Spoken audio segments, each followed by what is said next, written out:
All right, so last week we were discussing some background information to the book of James, and I'll just real quickly want to remind everybody where we are. So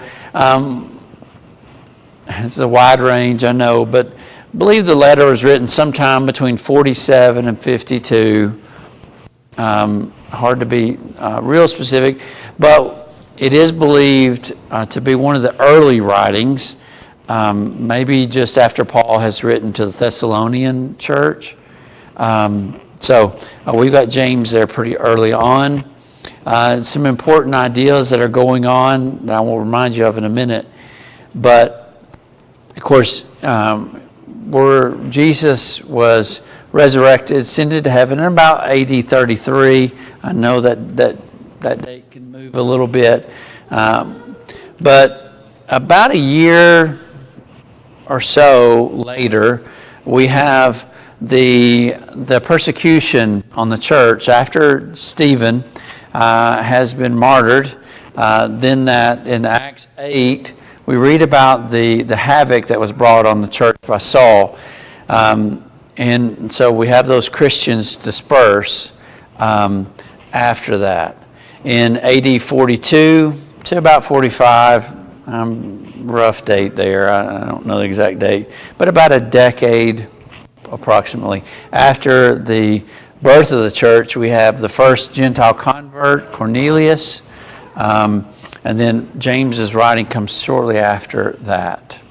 I don't have it up here on the board, but also around the same time was when we would read about James in the book of Acts and helping to deal with the Judaizing teachers and what was required of Gentiles.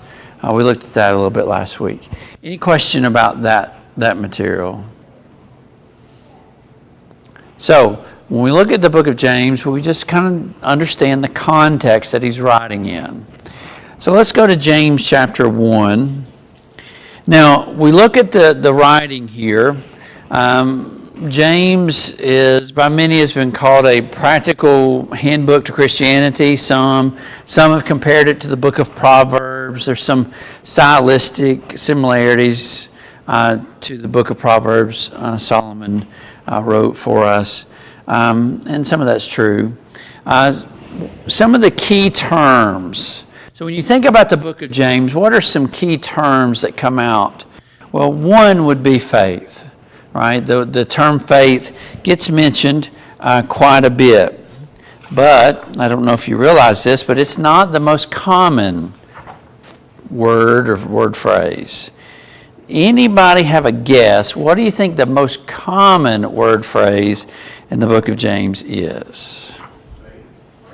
No, we just mentioned faith. Faith's not the most common. What? No, he does mention works quite a bit, but it's actually my brethren or my brother. That he mentions, I had the number here. Give me just a second. Oh, here it is. It's mentioned 18 times. He mentions some form of my brother or my brethren. 18 times. That's quite a bit, isn't it? He does mention works 10 times, faith 12 times. Those are pretty significant.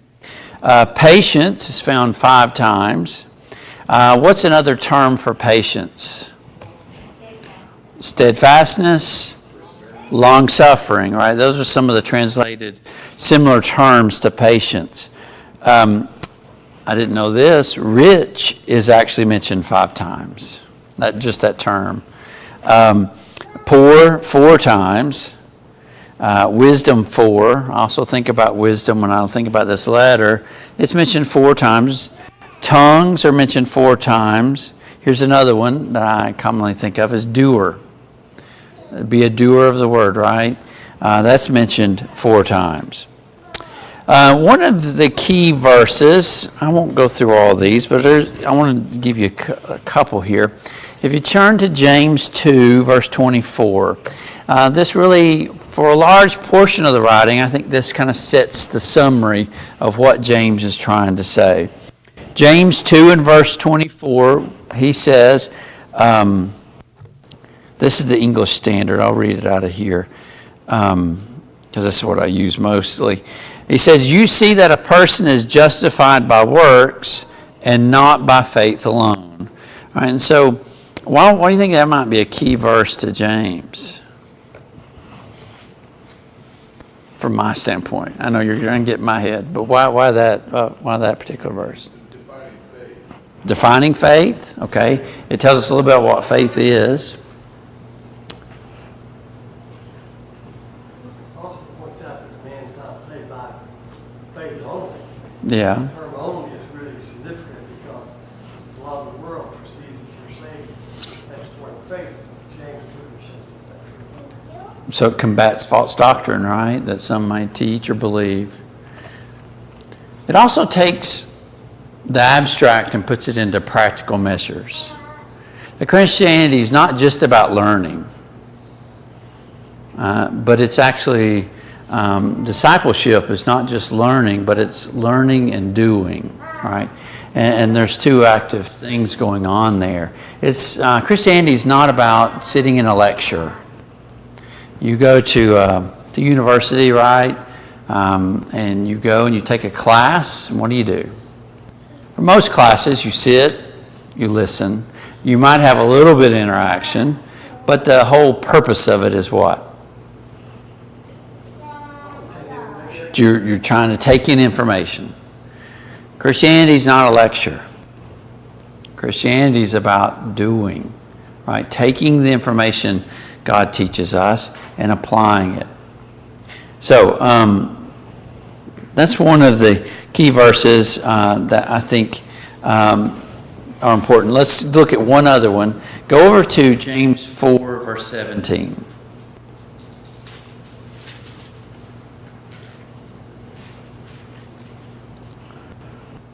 This is again the English Standard Translation. So whoever knows the right thing to do and fails to do it, for him it is sin. Again, it's kind of that same vein of thought, but you take recognition you should be doing something. It's an ought, right? You ought to be behaving a certain way. You ought to be doing this.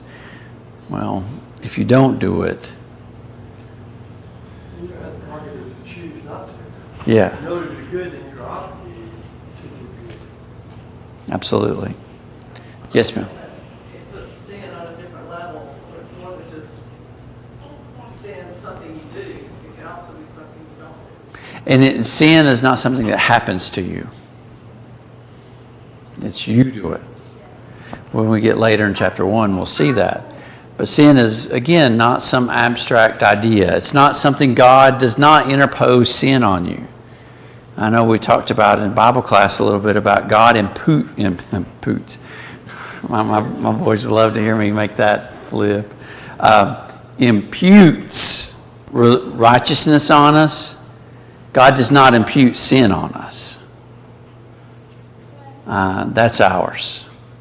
And so, again, it takes the abstract and makes it real for us. All right. All right, let's go to James 1. We'll go ahead and dig into the text. Let's go to verse 1 and read a couple here. And I'm going to try to take chunks of it and talk about it. So James 1:1, James, a servant of God and of the Lord Jesus Christ, to the 12 tribes in the dispersion, greetings. So I won't do this with all of them, but with this one verse, just to introduce some things. Number one, James calls himself by name. Again, we did look at that a little bit last week. This James, I believe, is the brother of Jesus. There's a couple other options. I think James, the brother of Jesus, is the most likely. He calls himself a servant of God and of Jesus Christ. And then he identifies his audience. And he does it kind of in a descriptive way rather than a direct way. So he calls them the 12 tribes in the dispersion. So let's take those two parts. The 12 tribes. And that, of course, is an allusion to what? Okay, you think about Jewish history, history of the Israelite people, and you're going back to our previous study in Genesis with the 12 sons of Jacob, right? The 12 tribes. The Jewish people took great pride in their Jewish history, in their lineage. And so that term 12 tribes, reference to God's faithful, right, or God's chosen. What about in the dispersion? What do you think he means by that?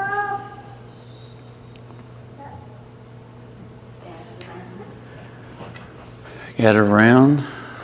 Some of the tribes were scattered centuries earlier.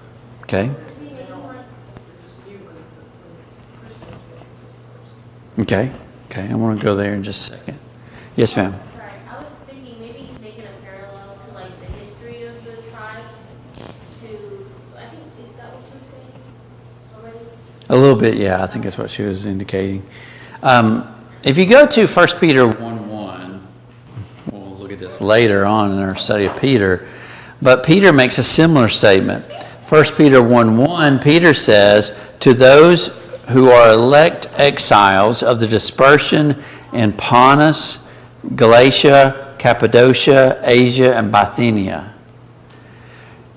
It seems definitely to me that what Peter is alluding to are the Christians who left in Acts 8. And I would, James was there at the time of the dispersion. I believe that's what James is indicating as well. Now, some have said that maybe this is an allusion not to that, but to the Jews directly, that James is writing to the Jews directly. And there's some people who really believe that. In Acts 11, they're known as the people of the dispersion. Although I don't think this would be the same thing. I don't think he's writing, in other words, to just Jewish Christians. And for a couple of reasons. By the time he's writing his letter, if we take the earliest date, which is 47, and then that's the earliest one I've seen, we're still well past the time of the Gentile converts into the church. And again, he's writing to a wide spray of audience, not to a particular congregation. And so I think what he's actually inferring is to the Christians who were dispersed. That would include Jews originally, but it wouldn't just be them. At this point, it would be any of the Christians who have now spread out beyond the borders of Jerusalem. That would be my guess. And also, none of his information deals directly with Jews. Like in Hebrews, it's different. Hebrews is all about what?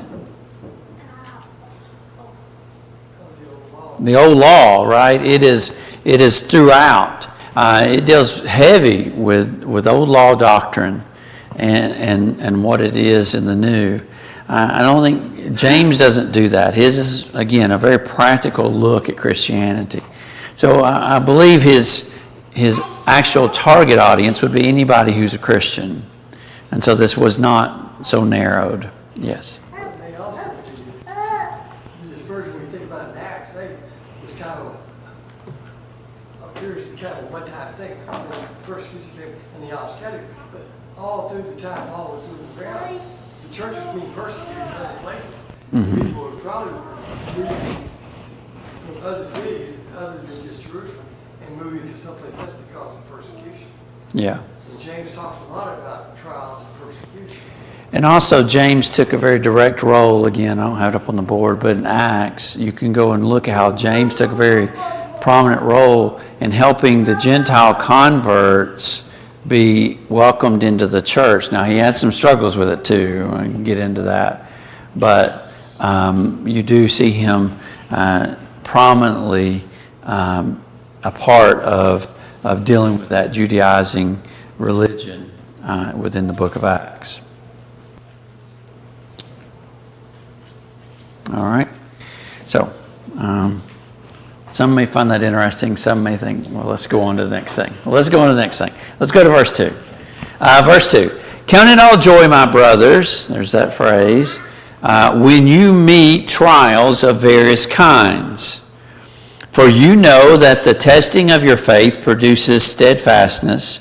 And let steadfastness have its full effect, that you may be perfect and complete, lacking nothing. So, again, he's being relatable and saying, my brothers, right? Talking in a general sense. And again, that term brothers is not gender specific. That's a broad spectrum, brothers and sisters. Essentially is what he's saying. My brothers and sisters, when you meet trials, and we just talked about persecutions that come on them, but James does not want to be very specific about a particular kind of trial you're dealing with. And so he uses the phrase of various kinds. So what's he trying to say? So he's talking about any trial that you face, whatever it is, if it's a health trial, if it's a financial trial, if it's a persecution trial, whatever you're facing in your life, you have a choice, right? You have a choice. I can either look at that trial, that period of trial, as a negative, and I can get down about it, and I can let it zap me of my joy and contentment with the Lord, or I can choose to look at those moments of trial as opportunities for what? For growth. He says, testing, for you know that the testing of your faith. So how do we know we're faithful outside of trials? If you have no trials in your life, how can you prove your faithfulness? Is it possible outside of a trial to prove how faithful you are? When something comes against you. That's a trial. That's a Mm-hmm. trial. Mm-hmm. But then it's funny you would bring this up, because that's what I've talked about, all this poor thing. She's had to listen to me all day. But, yeah, that when things come against you, whether or not, how you look at it after it's all finished, whether or not you can almost tell if you've grown, if you've gone backwards, or if you've grown any in that particular situation. Yeah. I'm not even trying, I know what I'm trying to say, and I know you know what I'm trying to say, but it's like when the devil comes at you with all kinds of things, and you can either ignore it, or you can say, wow, I'm glad I went through that. Because I think next time it comes at me, I might be a little bit better off than what I was before. Yeah. You understand what I'm saying? Yeah, so each of those moments is a building block for us. It gives us opportunity to grow. So I'll go back to my question, which nobody wanted to answer for some reason. I'm just kidding. We can, right? Trials give us opportunities to test our faith. That's the same thing Jesus said to Peter, right?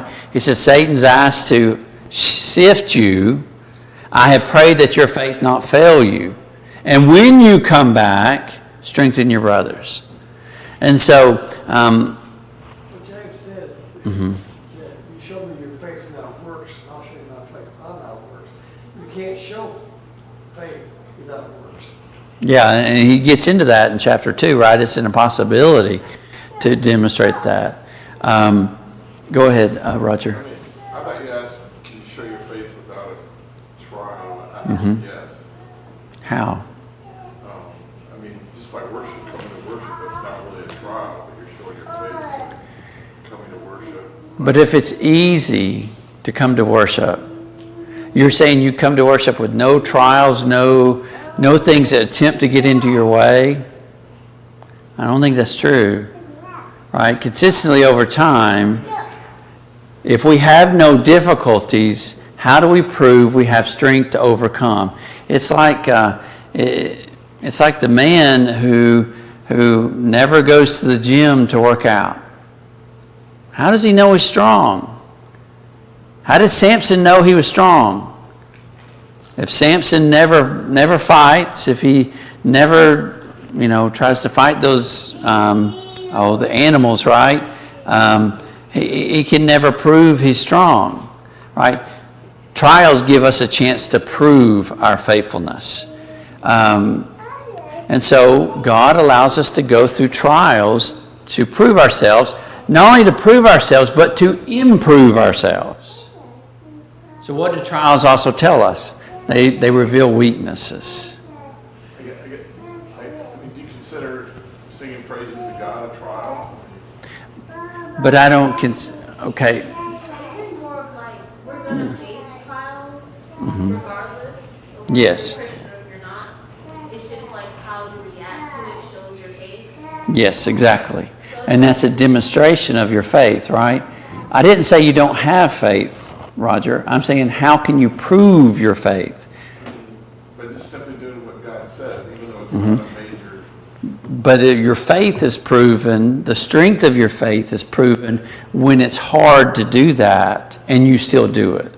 That's true. So, For a century, even the Christians would be salt while they were, when they gathered. say that together first part. During the first century, Mm-hmm.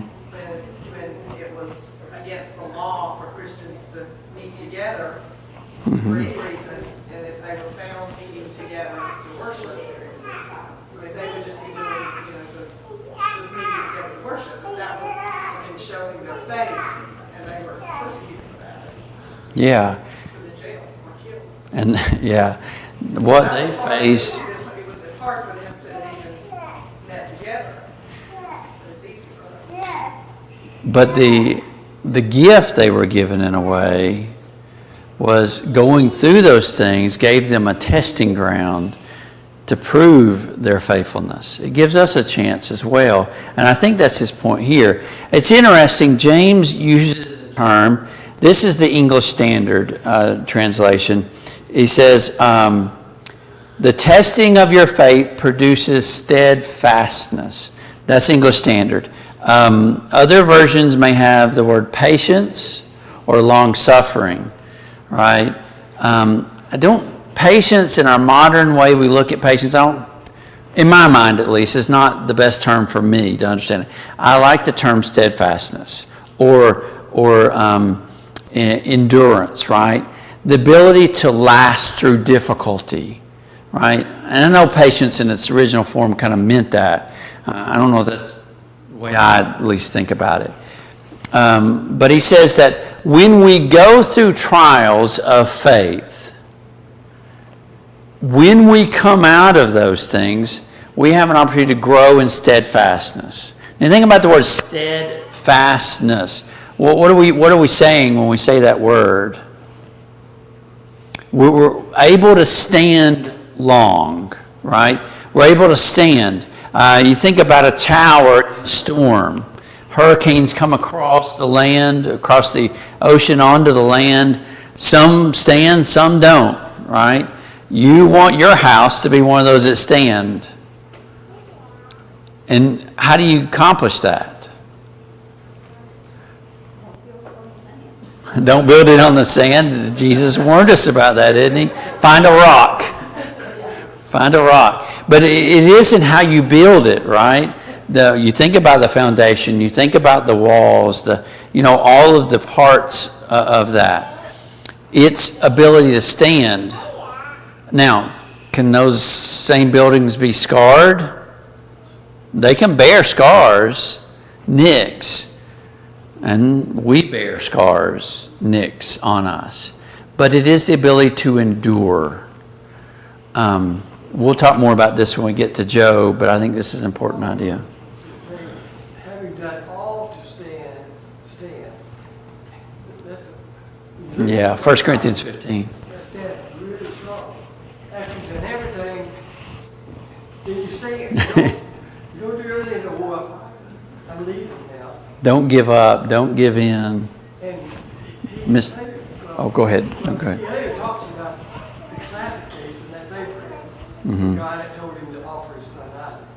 And so what he's saying in the first, he kind of goes back to the second chapter and kind of enumerates the point that he's really making. Yeah. Ms. Turner, you had your hand up. I was just gonna say, nothing physical or spiritual can grow without trials. Mm-hmm. I mean, and you watch a child grow, he struggles. I mean, gravity's still here for him like it was for us, you know, And one of the worst things you can do for a child, is to keep them from all struggle, right?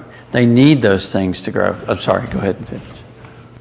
No, you know, spiritually as well. If we don't have trials, we won't grow spiritually. I mean, when you come up against an opposition concerning teaching or something like that, you study harder, study more. That's the way to grow. There's an old saying. If you avoid challenges, you don't grow. There's an old saying, and I like it. It stuck with me. Hard times create hard men. Weak times and hard men create good times. Good, or maybe easy times is the best way to say that. Easy times produce weak men. Weak men produce hard times. And there's something to that cycle of human nature. If we're not tested, if we don't go through trials, it's like the old thing, body parts that we don't utilize do what over time? Deteriorate. They get weaker. We were just talking the other day about our brother Don Blackwell, and he was talking about how, your muscles atrophy. He's in a wheelchair and having to deal with some of those things. And he's talking about his muscle atrophy, right? They atrophy because they're not being used. Our faith, if we're not tested, will atrophy. And so James says, count it all joy. That's an odd thing in our heads. We don't enjoy trials. We don't enjoy difficult times. But there's a different way to look at those. We don't ask for difficult times, but when they come, we can look at the reward that can come out of them.